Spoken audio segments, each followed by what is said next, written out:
Welcome back to Split Second. Today we're going to scorch some rubber. I love Scorched rubber. Most people who play this game do. In today's Split Second. We've already seen this before, but it's still great. Yeah, I still love this. Vroom, vroom, fast, wow, explode. I want to know what that buffalo is advertising. The Avdam? That is a good question, actually. I didn't see it. You didn't see it? It says AVDAM, and I don't know what it's advertising. That might be like something like a pastiche of Advam, which is a well-known brand of tire for Doriftos. For Doriftos. Okay. So we got 6 events as usual. There are a different mix of things. But today I'm actually going to be focusing a little bit more on talking about drifting. So I know y'all have actually been like buying the game, which is amazing. Please continue to do that. So I feel it's my duty to explain what all is going on here so that y'all will be best equipped to execute the sickest drifts. But first, let's show off these new cars. This is the Elite 440 Special. It looks like a Camaro that ate a Mustang. This is the Cobretti Cascade. It looks a little bit more refined than either of those vehicles, and it has one of the sweetest paint jobs in the game. It kind of looks like that koala zig you were talking about the other day. The koala zig? Did I... Oh, the Koenigsegg. Yeah. This is the Cobretti 530 GTS. This actually looks sort of like a Bugatti Veyron, which is a little bit closer than the Cascade, which is more of a sports tourer. A Bugatti Veyron? Yeah, Bugatti Veyron. I love that. And we can also paint it avocado green. Yes. And let's go ahead and paint this one as well. Oh, I didn't notice that there is flavor text under the select vehicle text. There is always flavor text under the select vehicles. And it's usually a couple sentences. It's nothing like consequential, but sometimes they'll throw little like tips on how to drive it. Okay. Like the Cobretti Cascades mentions that you want to be linking your drifts as much as possible. And the one for the Ryback Thunder says you don't want to be the sucker who brought a car to a monster truck fight. I do love that one. Yep, it's pretty great. So yep, this is the Cobretti Cascade. It's pretty cool. It drifts pretty well. It's really smooth. It's got that kind of slipstreamy quality, but it's a lot faster than the slipstream. I really love the paint job on this one. It's so good. Like I said, it's got one of the hottest paint jobs in the game. I love it.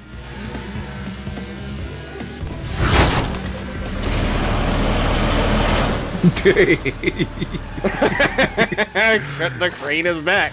Oh, I love that. So, I think we should do some Goofus and Gallant with drifting. How so? I'm going to tell the people at home how I drift, and then you're going to tell people at home how you drift, and we'll decide who was Goofus and who was Gallant. Sure. Lead off. Alright, so when I drift, I kind of wiggle the stick a little so that I'm kind of fishtailing, and then I slam on the brake, and I move the joystick as hard as I can to the turn I want to drift in, and then I move it back really fast, and then I move it into the turn, kind of like you're doing like the Shoryuken from Street Fighter. You don't really want a DP when you drift. What you can do is that you can turn out a little bit.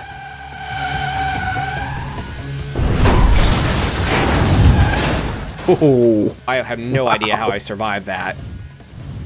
So one thing that you can do, which you'll see me do here, is I turn out a little bit, and then when I turn back in, that allows me to shift the weight of the car to make it easier for me to break loose. That's called the Scandinavian flick. Also, one thing about the Cascade that's pretty great is it's capable of ludicrously long drifts. Oh, it's a good thing that the AI was very poorly timed with that crane. Yeah, their timing gets a little better over time, but some of them are just really hard to time in general. The crane is one of them because the delay on it is so big before it actually gets on the track. Makes sense. That guy's kind of a jerk. He completely killed all your speed by doing that. Yep. That's actually really cool. We'll get back at him. Oh my gosh. See, I want to see this game played with like a bunch of humans doing all that stuff. Yeah. So, one thing about the bridge and split seconds physics in general is that they're really So cool. glitchy. Yeah? Like, I actually bopped up through the rafters and I kind of missed this turn. See? So that just happened? Yeah, that happened. Well then.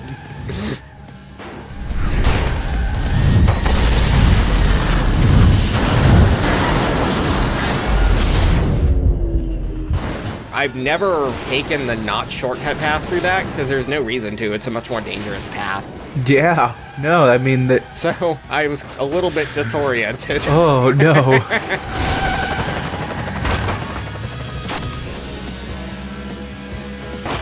Oh my gosh, there's like a fake Charles and Schultz. It's Charles and Schwartz. I noticed that. That's actually pretty cool. That's so good. Dropping all those boats on our competition's given us a little bit of leeway, but there's still that guy who's way in front of us, so we kind of need to duel him for that top spot. You should slam into the side of him while he's drifting. Fortunately, I'm just way better at drifting than he is in the Cascade. He's in the Pursuit, which is a really good drifting vehicle, but the AI tends to have some issues around that particular hairpin. I don't know why. Wait, I thought you were in pursuit of him. His car is actually called the Pursuit, like that's literally the name, the Cobretti Pursuit. Oh. I know, it's kind of weird, I mean, right? I had a joke there, but I couldn't get it out in time. It had something to do with, like, Wookiees and wearing a fursuit. And how fursuit sounds like pursuit. Oh. It was, but then, like... Please do tell the rest of the world about your fursuit, Turtle. No, that was something we talked about in confidence. We didn't talk about it at all until this point. Oh, no. Please stop doxing me on your Let's Play. That's not doxing you, that's you incriminating yourself. This is... Let's go ahead and go on to another event. Are you a cop? You have to tell me if you're a cop.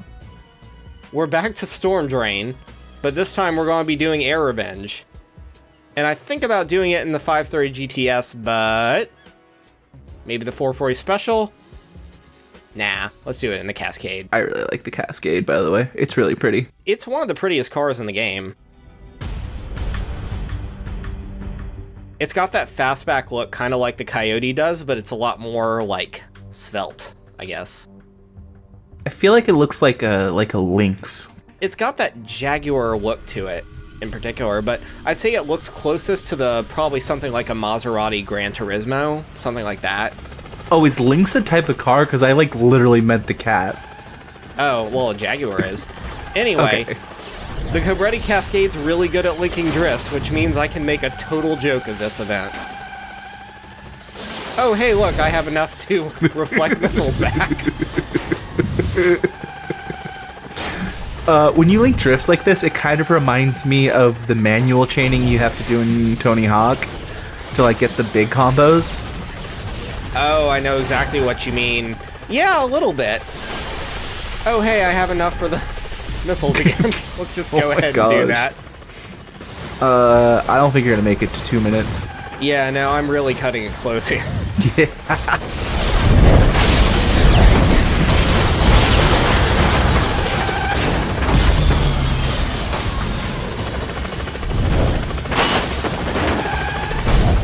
Oh gosh. I think you're gonna beat the developers' time for this one. Actually, the Airstrike events don't have a developer time, but I would be very curious to know what it is. I like to think that the developers were like, nah, we're not gonna play this one.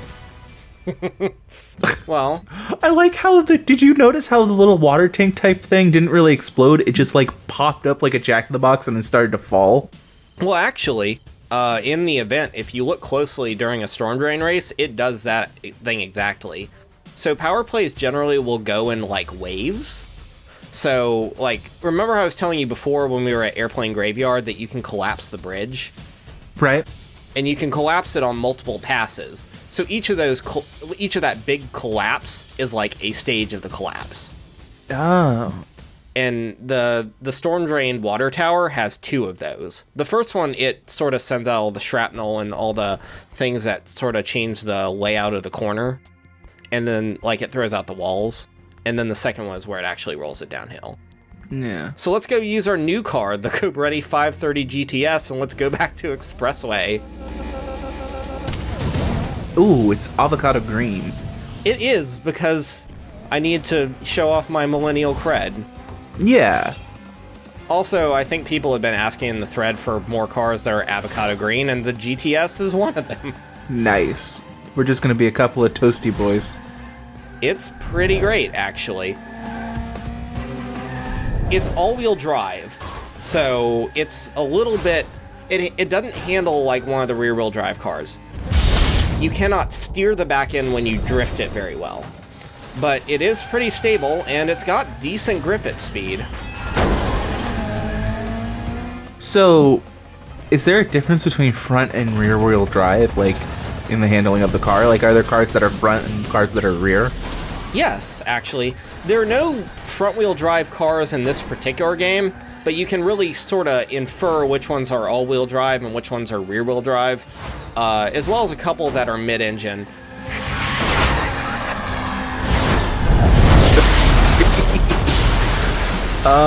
Wait, what does mid-engine mean? Mid-engine is where the engine is actually not in the front of the car or in the rear of the car. It's actually sort of just behind the cab, which is where you sit. Oh, that sounds dangerous. It's incredibly dangerous. If you put the center of mass of the vehicle as close to the center of the car as possible, it means that you have as little weight as you can manage on either side of the car, and all of it's as close to the center as you can get it. So what you want is 50-50 weight distribution. Okay. That means that you can handle things as predictably as possible. And a lot of sports cars these days actually shoot for 50-50 weight distribution. Of course, not all of them are mid-engine drive. Could they just put a couple cement blocks in the back and call it a day? Actually, that's a pretty common thing when you start looking at, like, autocross. They have what are called ballasts, which are basically like, let's say that you have a city car or something that you drive to work, but you want to take it autocrossing. But it's a front-wheel drive car, and the transmission... Ooh, I'm not sure why you wrecked them. Yeah, it was pretty bad. So let's say that you have an autocross car, and it's got all the weight and the transmission in the front with the engine. So what you do is you can fill canisters in the back and then throw them in your trunk, and that lets you even it out. So you add weight, but it means that the weight is more evenly distributed, so your car will actually corner a little better. That is so cool. Oh yeah, you can collapse this again. gosh. Why wouldn't you be able to? Oh no. This is a bad run. Yeah. That was pretty bad. My line into the collapsing expressway was pretty good. What happened was that somebody blew up the tanker on the right side of the underpass.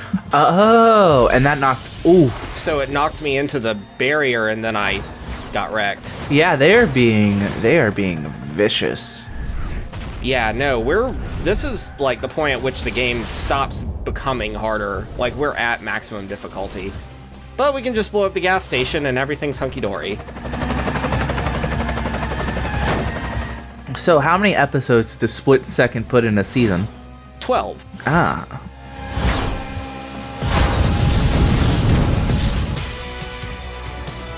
Oh, we're in the final stretch here. We are, actually. That's a racing term? Home stretch, yes. The home stretch, yeah. Yeah, that's a racing thing. We're getting to the point where our number is getting sort of into like the 30s, which means that we're running up against the single-digit competitors. Yeah, because most people know that it's just downhill once you hit 30. Not in racing. Actually, things get harder once you hit 30. Your metabolism slows down.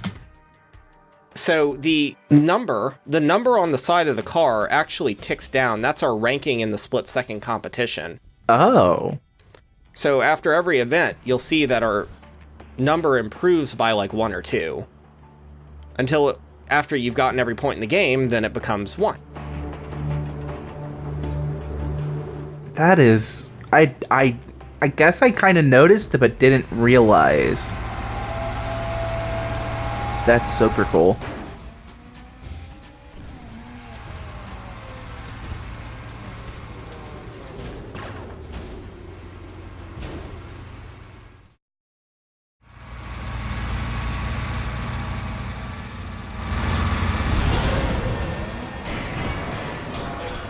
Welcome to sudden death. All the barrels are red. Any single hit will wreck you. And frankly, the truck does not care at all about where you are when it drops barrels. It will go right for the throat. Oh, gosh. Additionally, because like 4 or 5 cars actually passed me, the game's programming glitched out and it thinks that like I've already passed them. So I'm not even getting points for like the first 4 or 5 of these that I overtake. Oh, wow. Oh my gosh, this is crazy. Yeah. Yeah, it gets really intense. Fortunately, the Bumble Bros will still tank explosions for you. Nice. But even if they hit an explosion and you're in the clear, you can still get hit by their explosions. You can avoid the barrels, but the explosion shockwaves will still screw you over. So this gets pretty crazy. Like, fast. Yeah, this is... I kind of prefer this, though. This looks cool. We haven't really gotten to see sudden death, but it's a pretty crazy experience. One of the things that's kind of cool about sudden death is that the soundtrack changes immediately. It plays what's called a shepherd tone. A shepherd tone sounds like it's getting higher or lower, but it's really not.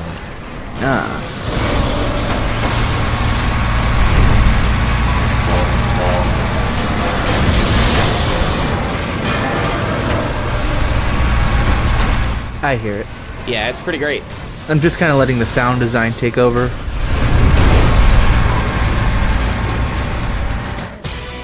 That was an ordeal. Yeah. That was cool. I'm actually really into that.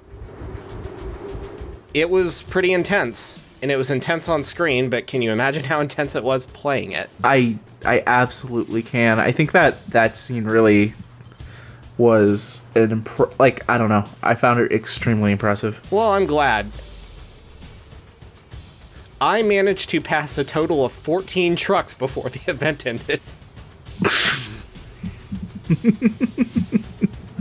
So let's go on to a more predictable event, a detonator. And this time we're weirdly going to be using a car we've already unlocked. Hey! How's that work? So this one's actually on Ferry Wharf. We haven't been here in a while, so it's pretty exciting. Have we done a detonator here yet? No, we haven't. We haven't been on this track in like 5 episodes or something, which sucks because it's a great track.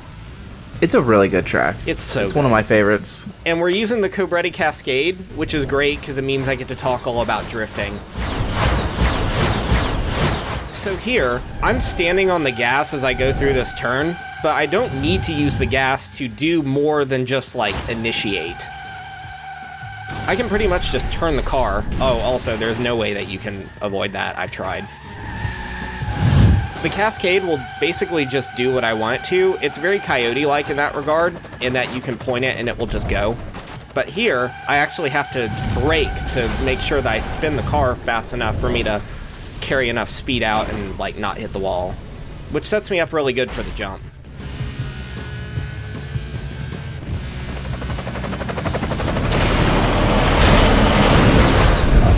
These sort of wide turns, you really don't even have to do anything, at least not in the Cascade.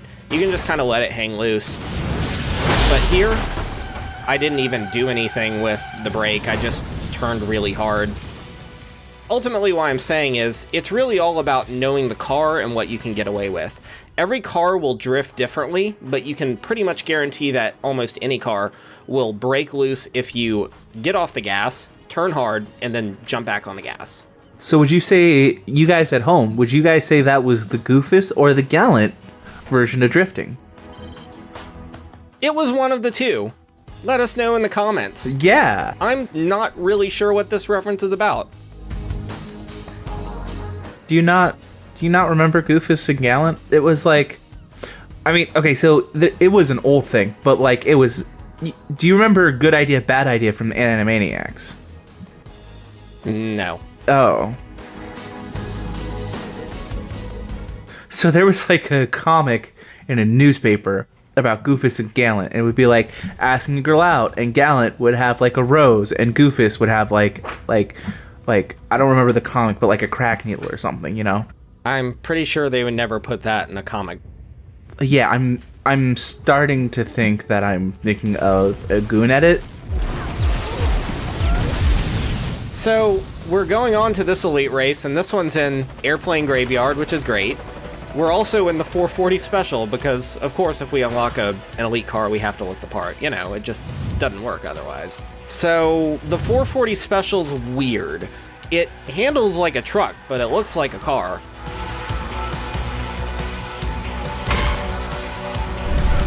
What do you mean by that? The thing about trucks is that trucks have a lot of weight. Like, they're very top heavy, so they dig in a lot. And that weight helps them do that. Oh. The 440 Special, I mean, this doesn't look like a truck, but it sure handles like one. Gotcha. It's very sticky.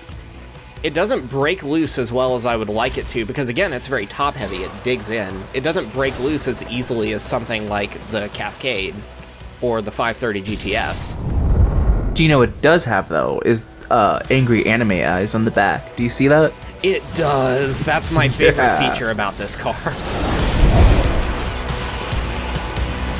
But Raptor's here to ruin our day, again. And Vixen. Oh.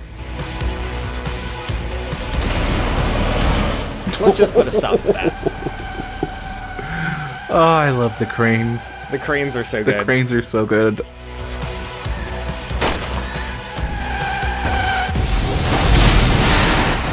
I would pay to be a crane operator in the split-second universe. Some guy sends you like a little beep, and that means you like just wreck shit as much as you can. Oh. It's go time. Roll out the cranes. Yeah, exactly. Unfortunately, for all of its bluster, the 440 Special isn't very fast, which means that Torpedo's going to sneak up on us, but let's take care of him too. Ooh, you guys are rubbing paint. I did, actually. I'm totally counting that for the body count, by the way. Oh, absolutely.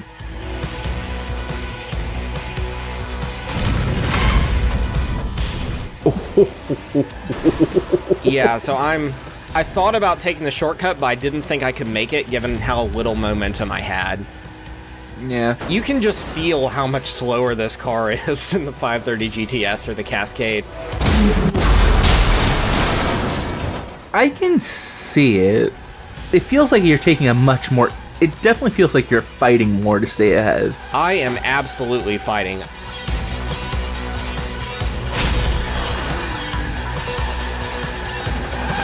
The big thing for me is that the 440 Special just doesn't drift. Like, it drifts well if you can get it to drift, because it has a 7 out of 10 in drifting. It won't drift for me, like, at all. Have you tried the waggle? Also, I'm counting that too. Yeah, absolutely. Have you tried the waggle, though? I have been waggling it. Oh. And it still doesn't want to drift. Like, here I managed to get drifting by waggling, but I just happen to have the speed for it. If you don't have any speed, you can't drift. What happened to Raptor there? It seemed like he was just drunk. Actually, no, he got exploded by that tower. Ah. So this sets me off balance. I'm so worried Torpedo will catch me, but he got wrecked out too. Wait, did that mean he wrecked himself out? No, it means that somebody behind him blew up the plane trying to get at me, and it also wrecked him out. Oh, poor Raptor. Yeah, I mean, he's in a Le Mans car. He's got, Le Mans. He only has a 1 out of 10 in strength. This isn't Reddit. You can just say the man. I prefer to be, respectful. All right.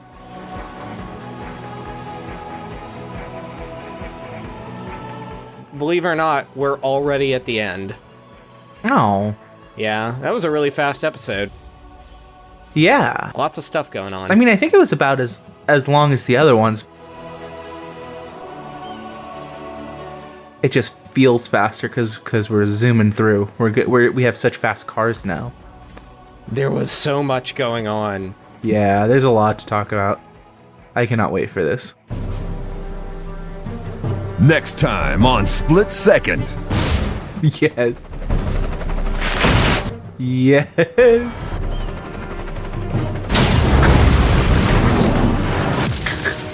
Oh no, there was a train. There was a train on. Oh no. Now John Wayne will never get to California. Now we can officially say we've derailed 2 trains. That's amazing. So good. Oh, I love this. I love this game so much. I think more racing games need to stop being like serious racers and need to be like over the top like this. Oh, I agree. So, because of some technical difficulties, which I can elaborate on in the thread, I wasn't able to show us getting the pursuit. So here it is. If you wait long enough in the car select screen, you go into this glamour shot mode. It doesn't have an official name, that's just what I call it. It does long zooming pans and Dutch angles and does everything it can to make this car look as glamorous and fast as possible, and it's frankly pretty awesome. If it's a Dutch angle, doesn't that make it lay angle? Maybe? Okay. I also wanted to show off that we actually, even though it didn't give it to us for some reason, I think that might be a PC bug, we also unlocked a new badge. These are the ones we got, and here it is, the Fearless badge. Overtake 5 trucks in a row during a sudden death event in a survival. Nice. It also just looks cool. Yeah, it does.